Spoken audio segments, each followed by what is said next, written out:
안녕하세요. 뻔뻔한 목독파입니다. 구독과 좋아요, 알림 설정, 회원가입 부탁드리겠습니다. 오늘 새벽에 패드워치, 그러니까 미국 연준의 금리 가능성에 대한 지표를 어느 정도의 전망을 담아서 나타내는 그런 척도라고 할 수가 있는데, 연방준비제도 패드의 모니터링 계산기라고 볼 수가 있겠죠. 시카고 상품거래소 CME가 기준금리 전망을 쪽집게처럼 뽑아낼 때가 많은데, 앞으로 연준이 마지막 기준금리 방향을 결정하는 날짜 11월 7일이 되겠죠. 여기서 아주 중요한 전망을 내놨는데, 현재로서는 기준금리, 그러니까 11월 7일쯤에 발표될 기준금리가 5.0%에서 4.75% 정도로 낮아질 거다라는 전망을 내놓고 있는데요. 연준이 최근에 5.5%에서 0.5% 빅컷, 한 방으로 금리를 훅 하고 내렸었죠. 다음 달 11월 7일에는 좀 전에 말씀드린 대로 0.25% 정도가 될 거라는 확률이 막대 그래프 상에는 97.4%로 나타나 있습니다. 동결 가능성은 그동안 거의 제로였는데 최근에 2.6%까지 치솟고 있는 걸 볼 수가 있죠. 동결은 거의 시장에선 상상할 수조차 없는 상황이었는데, 이렇게 11월 기준금리를 그대로 눌러놓을 수 있다는 전망도 나오고 있는데, 이 수치가 6.6%까지 올라섰다가 2.6% 수준으로 내려온 것 같은데, 이거 시시때때로 바뀔 수가 있다는 얘기입니다. 계속된 변수가 터지게 되면 이 지표는 6.6%를 넘어서 97%라는 0.25% 인하 확률이 거꾸로 동결로 뒤집어질 수도 있다는 얘기죠. 그만큼 지금 미국 상황이 아주 이상하게 스텝이 꼬이는 것으로 가고 있다는 것을 분명히 보여주고 있는 건데, 예상보다 미국 고용시장이 너무 견조하게 나와서 미 연준이 급 당황을 하게 됐죠. 당초 예상을 뛰어넘는 25만 건에 이르는 지표가 나와서 연준도 화들짝 놀랄 정도였는데, 최초 예상치는 14만 건 정도였습니다. 넘어갔다 해도 간당간당 넘어가지 않을까라는 그런 예상이 지배적이었는데, 웬걸? 그냥 한 번에 장대 높이 뛰기를 아주 넉넉하게 하고 있는 걸 볼 수가 있죠.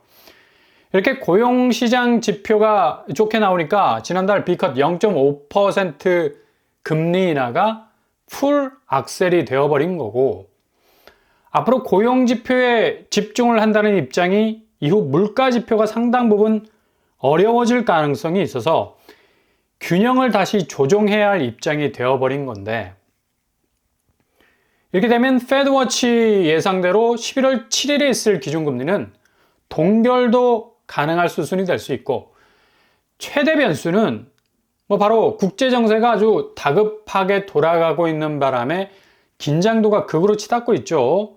이렇게 국제정세가 휙 하고 한번 돌변을 해버리면 자국의 장세가 포르테 쪽으로 기울어진 미국 경제, 치명타를 입을 수밖에 없는 건데, 증시는 상당 부분 보합에서 약세장으로 흐를 가능성이 많고요. 즉각 반응을 할 수밖에 없으니까. 고용지표도 견조하다 하지만 이게 단기적인 지표 아닙니까?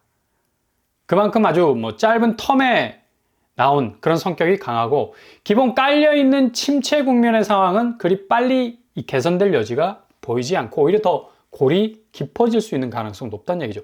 11월 미국 대선이 끝나고 난 이후로부터 나오는 지표가 아마도 본격적인 팩트를 반영한 것이기 때문에 지금 나오는 경기 지표들은 그리 큰 의미가 없다고 봐야죠.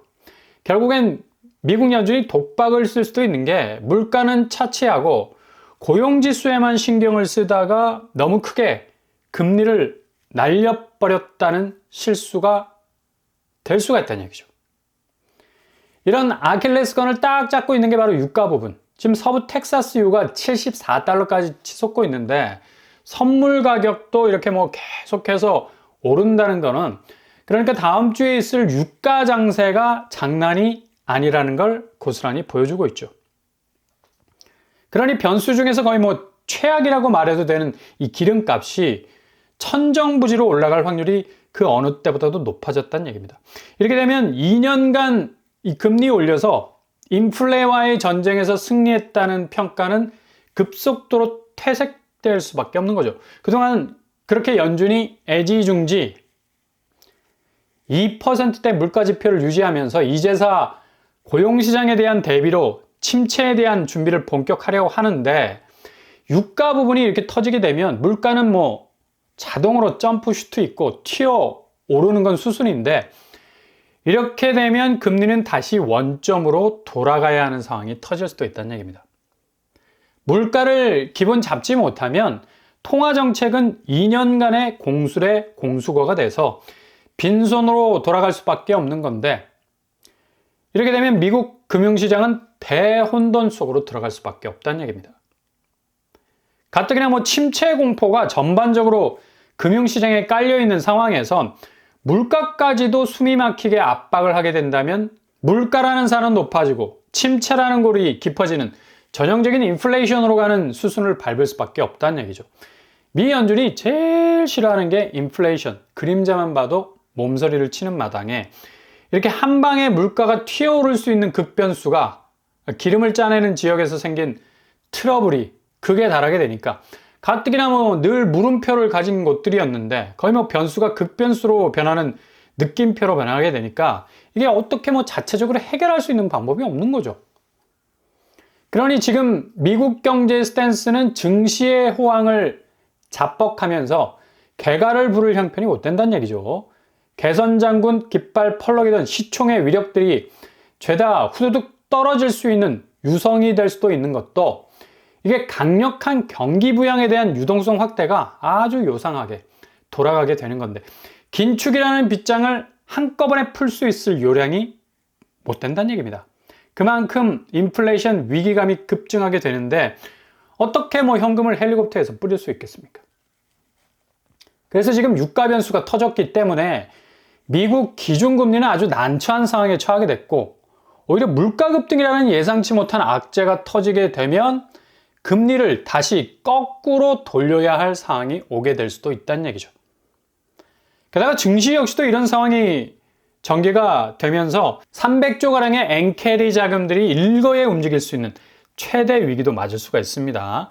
캐리된 엔화를 죄다 미국 증시에 때려 부었던, 그리고 그 부가가치의 호황을 누렸던 자본들이 지금 간보기 장세에서 언제 던질까를 고민하고 있는 건데, 무려 300조의 자금이 한 방에 빠져나갈 수 있는 최대 증시의 위기감이 저변에 깔려 있다는 얘기죠.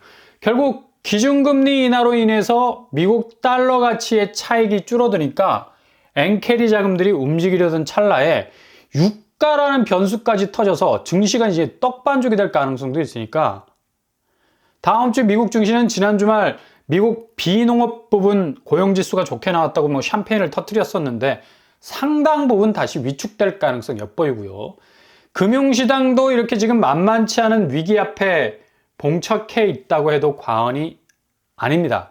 그러니 미국 장세가 핑크빛으로 갈 것이라는 전망도 굉장히 우세해 보였지만, 실은 소문난 잔치에 먹을 게 없다고 막상 찬찬히 메뉴를 들여다보면 이거 뭐 고무를 씹었는지 고기를 씹었는 건지 구분이 안 될 정도로 극심한 자괴감에 빠질 가능성이 높다는 얘기죠.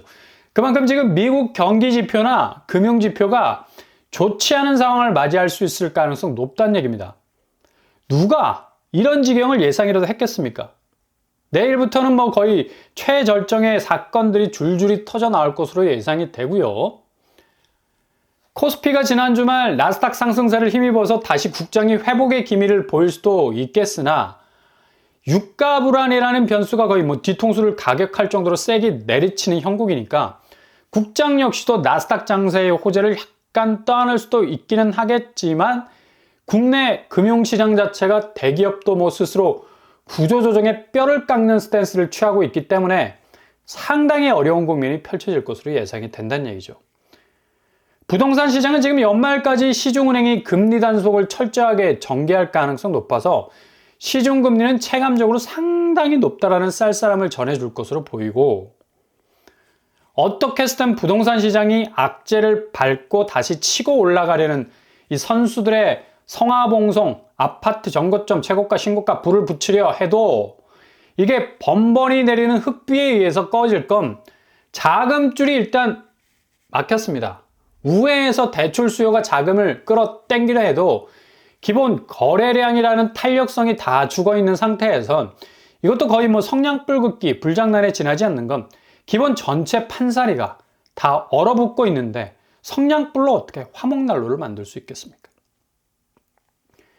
그러니 지금 거래량이 32% 전달 대비 줄어든 거고 이번 달은 거의 뭐 50% 이상 빠질 가능성도 있다고 하죠.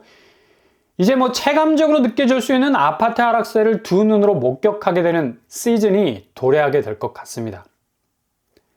그동안 영끌은 뭐 이런 부동산 유동성의 신기루를 쫓았던 거고 실제로 그 신기루가 오아시스가 된 적이 많았기 때문에 그런 기적을 바라고 달려든 건데 자기 수입의 2.5배 정도 되는 돈을 빚을 내서 집을 샀다는 거죠.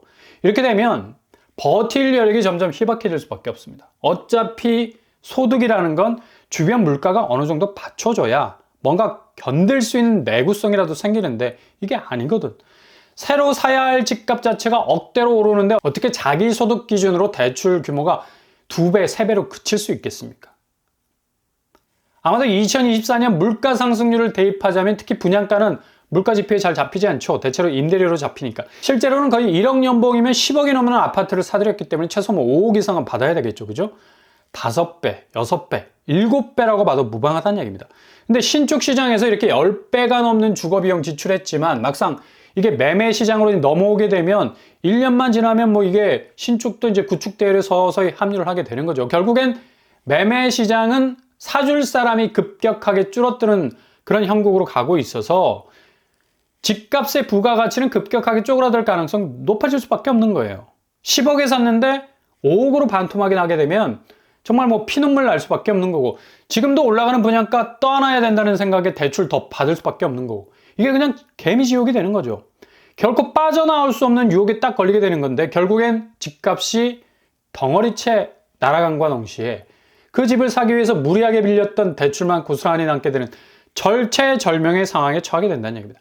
결국 타고 남은 건 쟤뿐입니다. 그렇게 무리하게 빌려서 집을 마련하고 상승세를 태우려 했던 종말은 결국 빚만 남는 잿더미가 된다는 얘기죠. 그러니 절대 이 상황에서 무리하면 안 된다는 얘기죠. 어차피 지금 부동산 시장은 기준금리하고 전혀 상관이 없는 실질금리와의 맞다이 싸움입니다. 대출 규제가 핫하게 만들어 놓은 금리 인상분이 개인을 저격하기 때문에 아무리 중앙은행이 금리를 내려도 아무런 체감적인 혜택은 없다는 얘기죠. 그래서 더욱 서울 수도권 집값들이 압박을 받을 건 뻔하죠. 그만큼 상승분이 높았으니까. 미국이 기준금리 크게 쳐내고 지금 아주 황당하게 물가 상승분 고민해야 되고 유가가 미친 듯이 고삐 풀린 망아지가 되어버릴 그런 형국이니까 침체 국면은 또 기본적으로 깔린 거고 증시 역시도 이런 분위기 반영해서 더 치고 나갈 여력이 없죠. 그동안 오를 만큼 올랐으니까. 한국 부동산 고스란히 호재는 튕겨내고 악재는 떠안는 방향으로 집값 대변화의 변곡점 위에 서게 될 것은 불을 보듯 뻔합니다. 이 시국에 집값이 다시 오를 거란 말들은 그저 부동산 업을 하는 사람들에게 신락 같은 희망회로 돌리기일 뿐 혹해서는 안 되고요. 잘 지켜보시면서 하나하나 뚫고 나가신다면 좋은 기회 잡으실 수 있을 겁니다.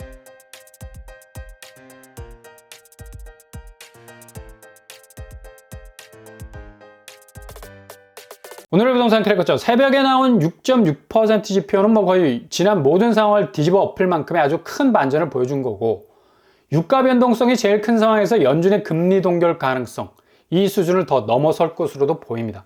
이렇게 되면 다시 물가는 더욱 기승을 부리게 될 거고 이전의 모습으로 고스란히 돌아갈 가능성이 커져서 한국은행이 금리를 내린다 해도 시장은 오히려 잠재된 위기를 더 드러낼 수 있는 형국으로 부동산 시장이 대혼조세로 들어갈 가능성 아주 크게 보입니다. 잘 대비하실 수 있길 바랍니다. 오늘도 응원합니다. 항상 여러분의 길이 꽃길만 되실 수 있길 바랍니다. 이상으로 뻔뻔한 법도 발 마치겠습니다. 구독과 좋아요 부탁드립니다. 감사합니다.